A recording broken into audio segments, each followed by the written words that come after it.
Guys, today the developers of Hogwarts Legacy have absolutely made my day. So you may or may not know how I love the rain and how much I miss it because I live in LA and there's barely any here. And you may or may not have noticed that I really like Hogwarts Legacy. So today, the developers have combined both of those things in one amazing ASMR video called Hogwarts Legacy, A Rainy Spring Night. Oh my god, guys, this video absolutely blew my mind.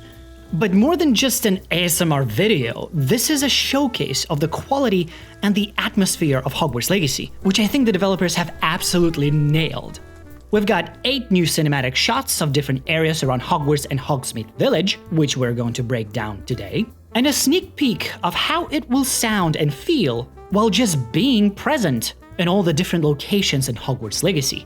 So without any further ado, let's begin the breakdown.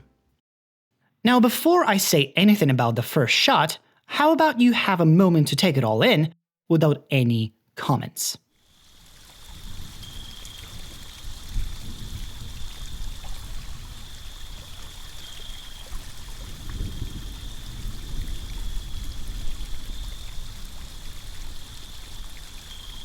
Now here, we are looking at the back of Hogwarts from a new courtyard that we saw in the gameplay trailer with this big fountain. Only now we have a closer and extensive look at this area during the night. We've got these intricate lampposts lit up, a couple of giant planters, a stone bench where I'm sure we will be able to sit on and chill.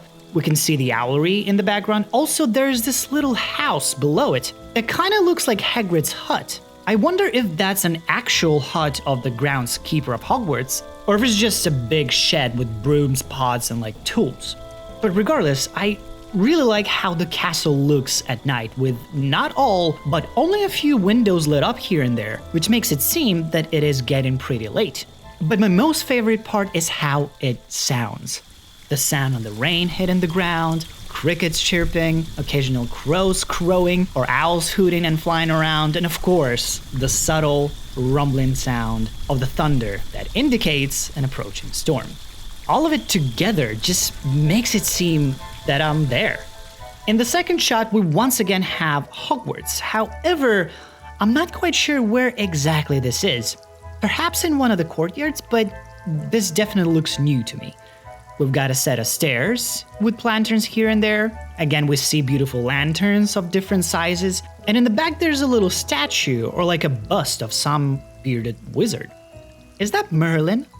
Then as the camera slowly pans left, it reveals a water fountain with a statue of what I thought was a dragon at first, but then as it revealed more, I couldn't see any wings on the statue. It just looked more of that serpent-like body. So a giant snake? Maybe basilisk? Which made me think that that statue is of Salazar Slytherin. But then I noticed that that snake has a beak, which made me ultimately realize that it's Occamy, a winged serpentine magical beast native to the Far East and India. But the textures, the lighting, and the way water drips down on the statue makes it look so realistic. This area, regardless of the fact that it's raining, feels so nice and cozy. I can't wait to explore this never-before-seen area. By the way, what's going on here with this texture? Something is definitely bugging out here. Of course, we know that this is a work in progress, and I would imagine that there's plenty of time for developers to make sure none of this happens upon launch. Now, as we move to the third shot, note how the sound of the rain changes every time we get into a new location. The variety of different surfaces is also reflected in the sound design. Whether it's a stone road, shingled roof, or just plain earth, the sound of the rain is always different. Now, this is the area just outside the greenhouses, looking at where I believe the library is. And I love the fact that we're going to be able to explore all of these little nooks and small areas. And from this perspective, the castle looks enormous. I really like the scale of Hogwarts in this game.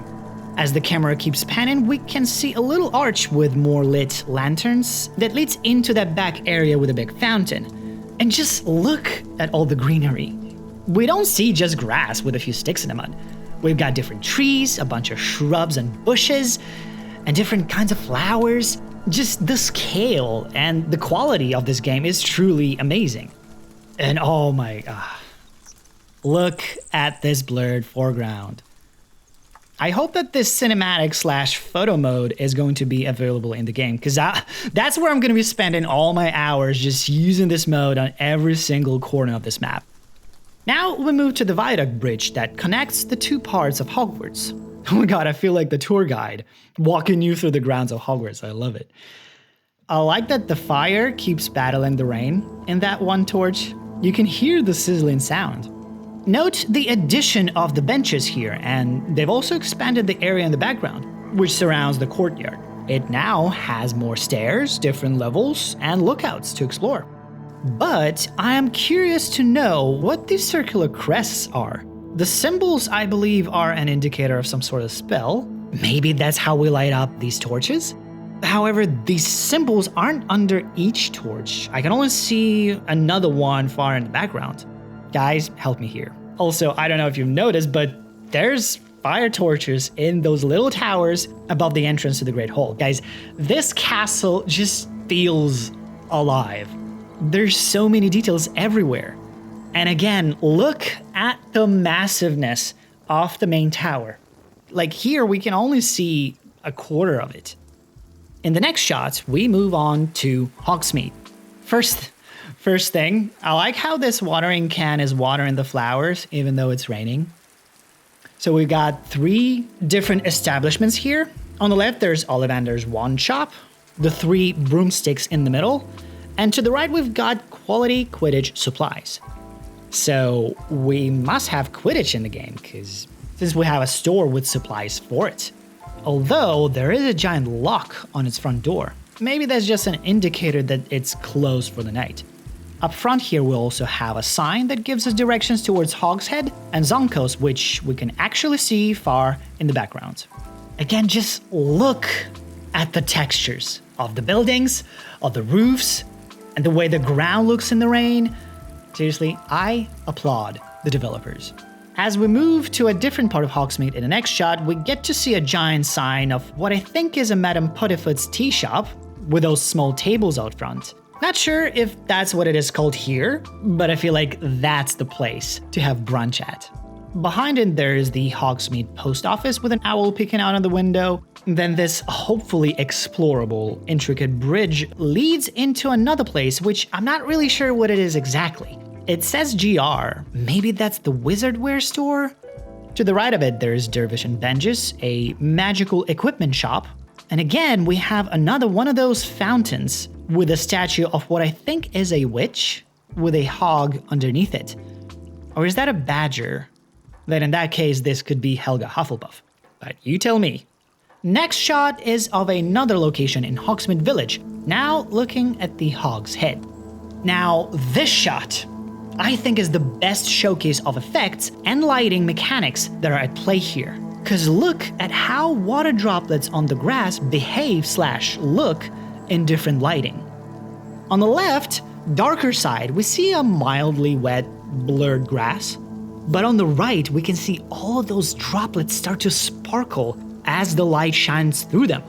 Also, as the clouds keep passing by, they reveal the moonlight, which then reflects off of the wet rooftops.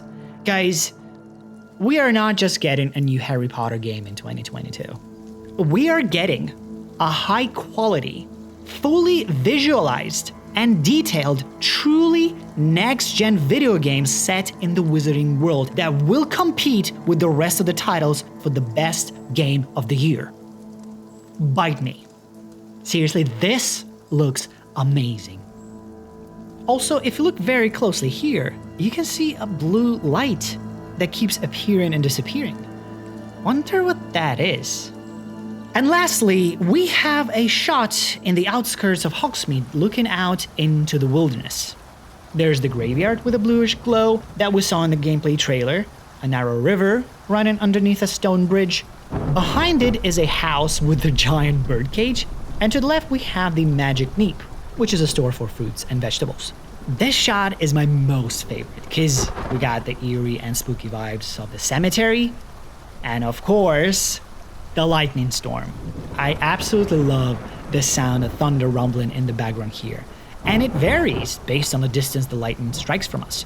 And just like in other shots, we see occasional owls flying around and little bugs circling the lantern. Creating the atmosphere is one of the key parts when it comes to the immersion in video games. And it depends on the outstanding sound design and visuals to actually achieve great results. And I think the developers have absolutely nailed it here. And in those short moments of this ASMR video, I felt like I was there. And I can't wait to get my hands on this game. Which, by the way, once I do, I will be streaming it live here on this channel. So if you'd like to check it out before you buy it, make sure you hit the subscribe button and hit the bell notification so you don't miss out on my future uploads. But guys, thank you for watching, and I'll see you next time.